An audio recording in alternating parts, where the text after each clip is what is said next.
Everyone, this is Randy Newhart. I'm Joe Strazzeri. You've all probably recognized Taz, Gary, and Steve Mancini, my partner. Shelly Light put this on the call, but I usually coordinate these. Thank you very much for spending the time with us this morning. In the next 30 minutes, we're going to share some thoughts over what were the insights that when Randy was considering selling the company. So a little bit of background, Randy and I, how long have we been working together, Randy? We've been friends. Close to 20 years. 18, 20. So you first came to us, why? Do you remember when Billy introduced you to us? I was with another wealth management firm, and it didn't seem like the things they were recommending were correct. Sure. So Randy was with a wealth management firm, a bank, and a CPA/accounting firm, and that was recommending things that were difficult. And the bank had said, I'm a little uncomfortable with this, and if you don't fix this, we're going to cut your line off. And Randy said, well, that would suck. And then we got introduced together. The company was worth a lot less at the time, and you had a lot less in cash reserves. Deb, God rest her soul, at the time said, I can't put my thumb on a bunch of money, and it drives me crazy. I'd like to put my thumb on X dollars that are monthly expenses. And over time, we grew, and I remember the day you passed her a passbook and said, here's what you can put your thumb on, and it was 10 times that amount. So over time, you shifted from a business that was paying you income, a lifestyle business, to a business that was generating wealth. Is that fair? And then from that bucket of money, you used the business to not only generate wealth just to invest, you started to invest in what else? Real estate, and also the stock market. So then Randy started to diversify that business instead of a lifestyle business, IKIP, into one that was generating cash in order to put money in investable assets, like the asset class of life insurance, like the asset class of assets under management and real estate. And of all that, what's been the most successful? I'll say real estate. And real estate got so successful, when you got close to sale, or did you have more in income from the real estate or from the business? At the end, when we sold the business, most of it was real estate. So what happened was the sale of the business became less and less of a stress because you developed other assets that produce passive income. Is that fair? Right. Very cool. Did anybody else in your family work in the business? Many years ago, my wife did. My wife passed away about 5 years ago. So before that, she worked probably years previous of that. But my daughter's been involved since she was, I'm going to say 19. So she's been in there, she's 41 now, so 22 years, and she's still with the business. And we'll talk about it in a minute. You sold, but she stayed with the business afterwards, and she got a deal to help stay in it, correct? I'm in a little piece of it. Not a piece of the business, I'm employed a little bit. Employed a little bit to get some benefits, yeah. What was your theory of success? Why did New Way Landscape and Tree Service, why was it successful? How was it able to generate that money? What were your theories of business? Theories still is, taking care of the employees, right? The old adage is take care of the employees, they'll take care of the clients. And that's so true. People still with us, like say us, probably 30 years. These are hardworking gentlemen out in the field, pushing mowers, doing that kind of thing. We have many people that are with us over 20 years. It's just taking care of them. When you see a truck drive by on the freeway and it has the green logo on a white truck, does it still feel like yours? Yeah. Yeah. It's kind of hard. It's kind of hard to change, right? 40 years. Very much so. But there is some value to not being the one to stress about it anymore. A lot of value. So why did you sell? This thing was making good money. It was generating extra cash that then you got to invest in real estate where the passive income was more important than the business. Your daughter was in it. You were in it. She had taken over. Why sell? I'll say many reasons. Like I mentioned, my wife passed away about 5 years ago. She wanted me to be done before that. So when she got sick and passed, I said, I'm done. She wanted me to be done. And so I didn't go into work anymore. I keep up a little bit of the relationships, but it was all on her. And she's a single mom, got kids, twins, now that are 10, trying to run a business with a couple of hundred employees. Then along came minimum wage in California. So that cost us in 1 year like $500,000 plus Obamacare, another $100,000. So that was our profit. So for her to, get in there at 7 o'clock in the morning, get home at 9 o'clock, not much time with the kids. And again, being a single mom, we just said, we're done. So at one point, you guys were pulling hundreds of thousands of dollars or $1 million compensated between the two of you. And with regulation changes, that could cut back farther and farther. Was Kat starting to work more hours or less hours, your daughter? More hours. And you worked many more hours early on. I remember you getting pissed off because your second home, the internet connection wasn't good enough for you to communicate with me at 10 o'clock at night. Yeah, I could say I remember working 70, 100 hours a week. And I would never work from home back in those days, because once I got home, I was home. So I used to stay at the office till whatever time to get things done. And did Kat, your daughter, develop the same work ethic? Yeah, absolutely. Were you glad that she ended up developing that work ethic in the beginning? Yeah. And then were you In the glad beginning, later on? Were you glad about it? no, Why? because I wanted her, again, she's a single mom, wanted her to spend time with the kids. So you installed a work ethic that you actually in the beginning, she didn't have that level of work ethic. Is that fair? Fair. And she developed it. And when she lit on fire, boy, she lit on fire. Yes. And you were really proud of that work ethic. Yes. And then you blamed yourself a little bit because of 2 months. A little bit. She saw me doing it and just figured she had to do it. Sure. So then we understand the why for sale. Who was involved when you decided you wanted to sell? Who did you start to talk to? Who was You. part of that team? You. Why me? You've been my go-to guy for that 18, 20 years of what to do, how to do. We had accountant, CPA involved as well. Mm-hmm. And then was the CPA firm you had good enough to do this? And did you have to ask them up their game? They already knew what they were doing when you consider, say, what was that like? It was a pretty big firm. We, just had to stay on task to get, things, financials and things like that correct or redone or get the financial in tight. When you say stay on task, was that an irritant or what do you mean by stay on task? Of course, it's an irritant Hi, Billy. when you have to tell people, Mr. Fortner. Billy Fortner, who's on right now with a fire behind him, is the gentleman that introduced Randy to me 20 some odd years ago. Oh, Billy, haven't seen you in a long time. So, yeah, it was a little bit of an irritant because, you think a professional would, be in task, but I understand they have other commitments too, to other firms, but we just had to, on them to make sure everything was going right and the numbers were right. As somebody who's developed some net worth and a business, do you find that's your role a lot, that you've got to keep people on task? Not anymore. But I noticed you walked in here, you made a list for me. Yes. Got to keep Joe on task.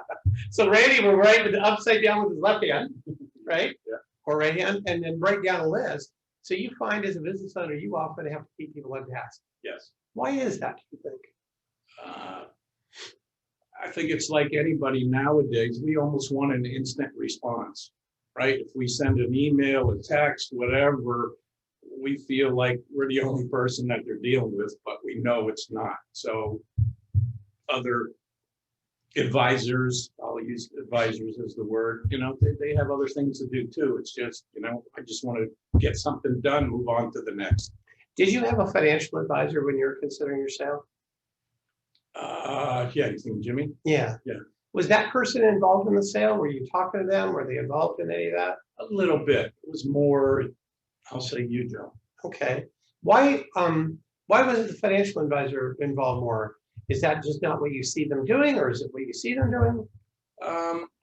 He was more, I'll say afterward, what do we do with what what can I say, the monies we made with the sale. So in talking with you, when he found out about the sale, he started talking about what to do with the money afterwards. Did he seem interested in the negotiation or the sale or the terms for Cat or you? Did he seem to raise his hand and say he wanted to be part of that team? Yeah. Jim's been very good. I've been with him probably, 10 years or more. He's really helped me a lot as well. So he's been a good sounding board. Yes, Is that fair? And it was a good sounding board over the idea, but he concentrated more on the backside. yes. Had he concentrated more on the front side, would he have let him in the room to be part of the conversation? Of course. But didn't offer as much. Is that fair? I'll say that, yeah. Okay. So what was it like for you had a financial advisor that was more involved with, let's create a bucket for it afterwards, a little bit of whispering back and forth with the sale. You had a CPA firm that wanted to be involved in the sale, and then a law firm. Did you sell on your first attempt to sell? No. What happened on the first time? It was a larger corporation. They made us an offer. We had a couple bad years when we went away from strictly landscape maintenance and tree trimming to landscape installation. And so there were a couple of bad years in that, because that's right about when my wife passed and I checked out, my daughter checked out, the guy running installation, he was getting divorced. It was a mess. But I forgot where I was going. Tell me the question again. Yeah, what happened on that first? Oh, the first sale. First Yes, attention sorry, sale. Sorry. So he made us an offer, and then he looked at the numbers, and I think that was his mode of operation, if I could say it. He just came in with like half the price, and we said, no, we're done. So he was a guy that did roll-ups. He was picking up firms. His idea was he'd offer a big number, get inside of due diligence, knock the number down, and then offer you less. And you sensed that at some point. Is that fair? Yes. And I remember we were at some golf course, borrowing in a little office, talking to him on a speakerphone before we went out. And at some point you looked over and said, this guy is just trying to screw me. And you smelled that first. Okay, thank you for the compliment. You did. And you got upset with me when I said that, because he was a good relationship person. You liked it. And as I told you that he was like this, you got offended. Is that fair? A bit, yeah. Yeah. Don't kill the deal, Joe. Don't kill the deal, Joe. And he's a good guy. And as the numbers started to go down, you started to say, wait a minute, good guy for sure, but I want my friggin' money. Yeah. Did you own the whole thing at that point? No. You helped us quite a bit. And I will say, I knew it. You told me when my wife was passing, hey, there's things I'm going to do that's going to benefit you. And my daughter, Kath, when wifey passed away. And so at that point, you made it, I don't say more better for Kath, my daughter. But before that, she still had a piece of it, little piece of it. So we made sure that there was a step up in basis of the company that Randy had, because we made it community property, because it had been separate. We made that decision when we were losing Deb, but you weren't in a headspace to think about those things. So I had to place a call to Randy and say, buddy, we need to talk for a minute. Can I make some maneuvers? And we signed some things that have nothing to do with the loss of Deb. And Deb actually held me when she was in the hospital and said, made me make a variety of promises to her on taking care of you and Kat. Sorry about that. But also there were some moves that needed to be made to make sure that the company got a step of basis when that time came. And then the gifting to Kat afterwards. So Randy made the decision that a lot of this growth would be in Kat's name. You love Kat, but what was the real reason that you wanted to put it in Kat's name? What are the two loves of your life? Grandkids. The grandkids, what you call the kiddos. Kiddos, yeah. So we'd already done some work giving the kiddos a company, and they were doing some things. Gosh, Randy started a side business where he was taking succulents out of his yard, planting in a different area, growing them, and the profit from that with kiddos account. Correct. So there was a large play towards the kiddos. So we needed to step up inside of your life. And then the kiddos and Kat got big pieces, and we reduced the amount that Kat got part of it originally. But in the sale, what percentage did Kat get? 50%. 50%. With the way you were structured before, where the business was cash flowing your life and you didn't have passive income, could you have given her 50%? Probably not. because you needed the cash for it, the business when it sold. But as the passive asset became more of your income, giving her half is not as big of a deal. Is that fair? Right. And actually, what are you funding? Is it her life or is it the kiddo's life? Right now. She's funding herself. Which is cool, right? Mhm. And she's getting paid by the new company well. Um, what was it like between the interplay between the advisors, let's say the CP firm and us and you, that trifecta on the first deal? Was that easy or hard? I'll say it was hard. It was my first time ever doing it. But over the years, we kind of knew and structured it many years ago, probably 15 years ago, Mhm. to go to an S corporation because at some point we knew we would sell. We didn't know when. So going through that first deal, it was rough, but a lot bit of a learning experience. Did you feel that you were having to manage people? Uh, Were you getting guided, or were you having to guide the guy who was buying the CP firm, the law firm? Do you feel like you were being handled, or you were having to handle everybody else? I think I was being handled Okay, was that good or bad for you? good, less I got to think about the better. When that deal blew up, what was that like when you went home that night, the first deal? Frustrating. Trying to figure out what to do next. Do we move forward? And we said, heck, with that kind of money they were offering us, we'll just, we'll hunker down and, grow the company some more.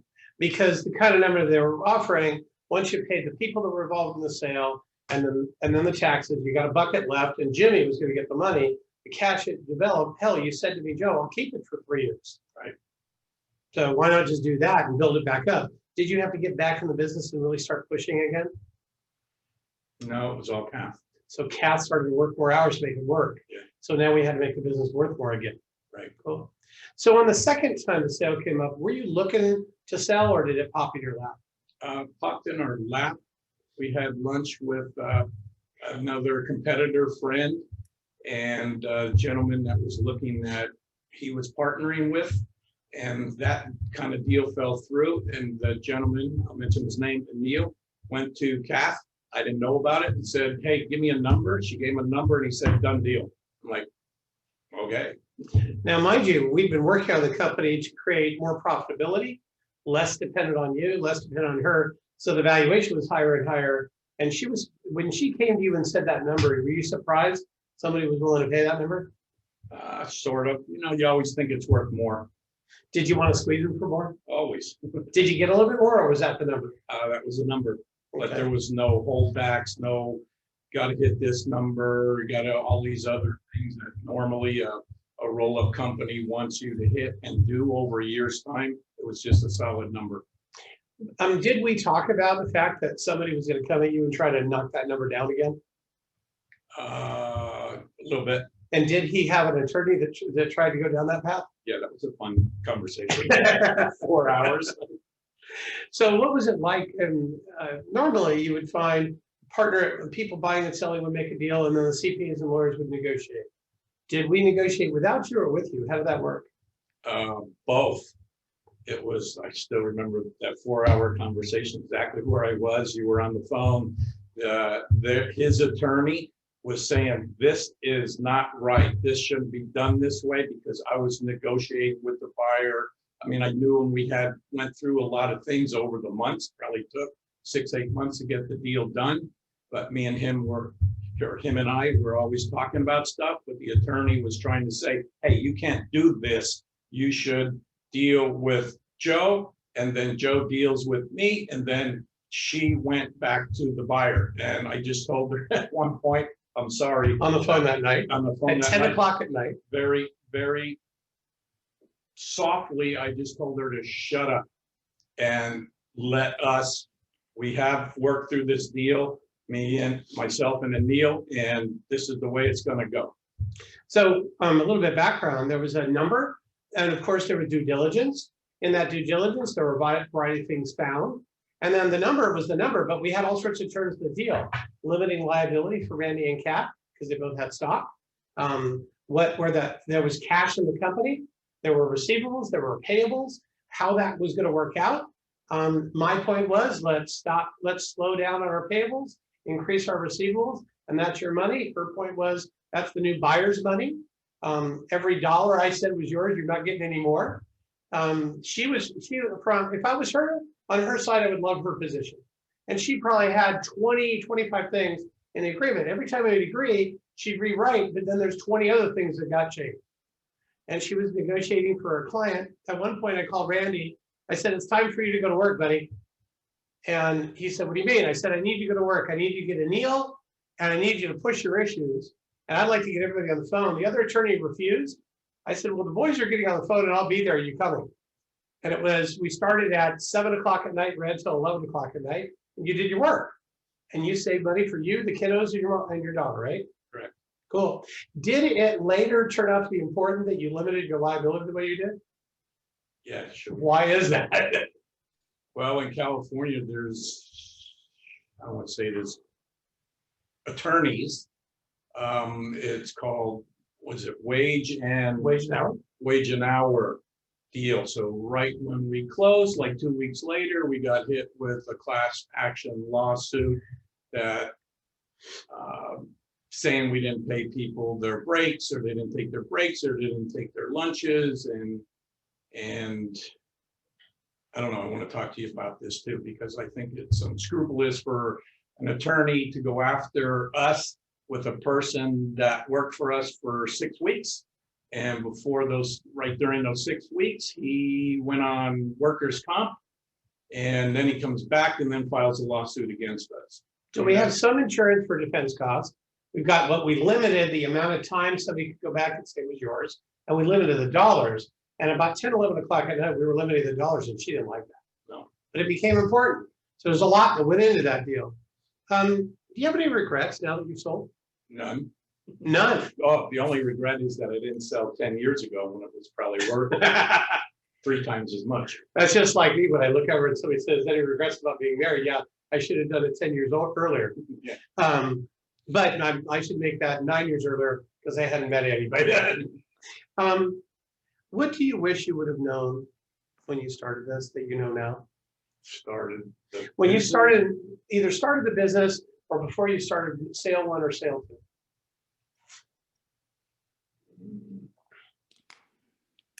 Probably making the bottom line a little better. So what do you mean by that?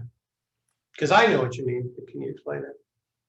Just, you always want to get more for your business, your hard work of 40 years of hard work, your daughter's 20 some years of hard work. And I mean, when I came to Joe 20 years ago, we hardly weren't taking any money for ourselves. I used to give it away to all the employees, so they would stay, number one, and be happy and take care of our clients. But I don't know, really don't have any regrets. But back then, I remember the arguments over, Joe, if I squeeze the company or if I take that, I can't give these people that, and they're the ones making it work, or I need to keep them. As you started to take more yourself, did the employees stay or leave? Stay. And so they stayed. And once you started to take money, was it kind of something that you grew on you? Absolutely. And did you start to take more? Yes. And as you took more money out of the business, did it make the business worth more or less?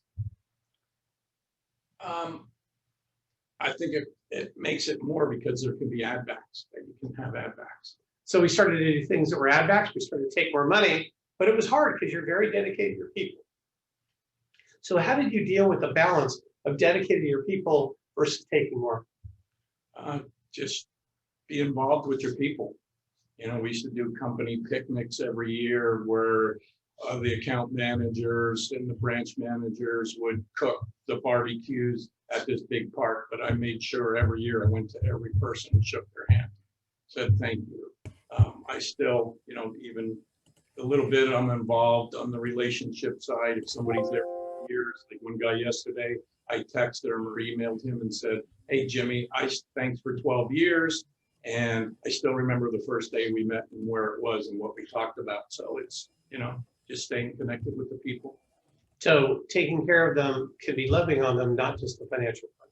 Right. People just want to be acknowledged. And I mean, you watch the Undercover Boss show, and after every show, we watch and say, I need to get back out and see my people in the field.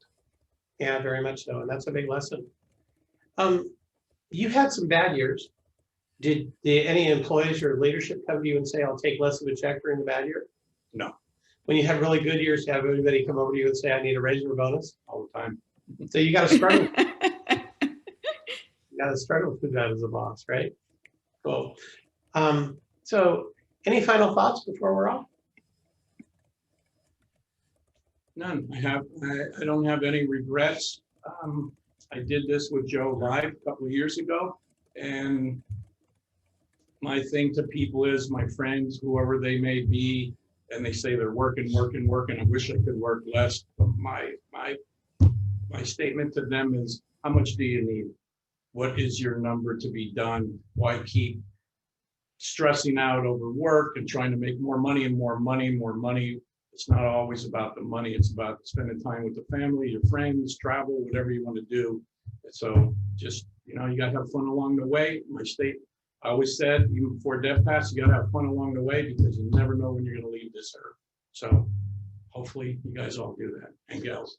What kind of car do you drive? Escalade, Why an Escalade? Kiddos Mobile. Kiddos Mobile. It's our travel road truck. Road car. All right. Thank you all very, very much. Shelley and Taz, I think we're about at our bewitching hour. Thank you for spending the time. Taz, when do we do this kind of thing again? I think it's the fourth Wednesday of the month. Let me check when the next one is. Shelley? It's every other month. So be on the lookout for the next one that we put out. We've got a couple coming up. One will be 3 second-generation owners, 3 daughters, actually third generation, G3, 3 daughters taking over a company that they've been working in for years. And we also have one on the spouse of an exited owner as well coming up. So Next thank one you is all on very March much. 24th. I'm sorry, say that again, Taz. The next one's on March 24th. March 24th. In the meantime, thanks to all of our friends. You all have a good day. Billy Fortner, I see you out there. Thanks for seeing us to Randy years ago. I love your fire going on. See y'all. Bye, Joe. Bye, guys. Bye, Shelley. Bye, guys. Thank you. Bye, everybody. Thanks, Randy. You're welcome. Thank you.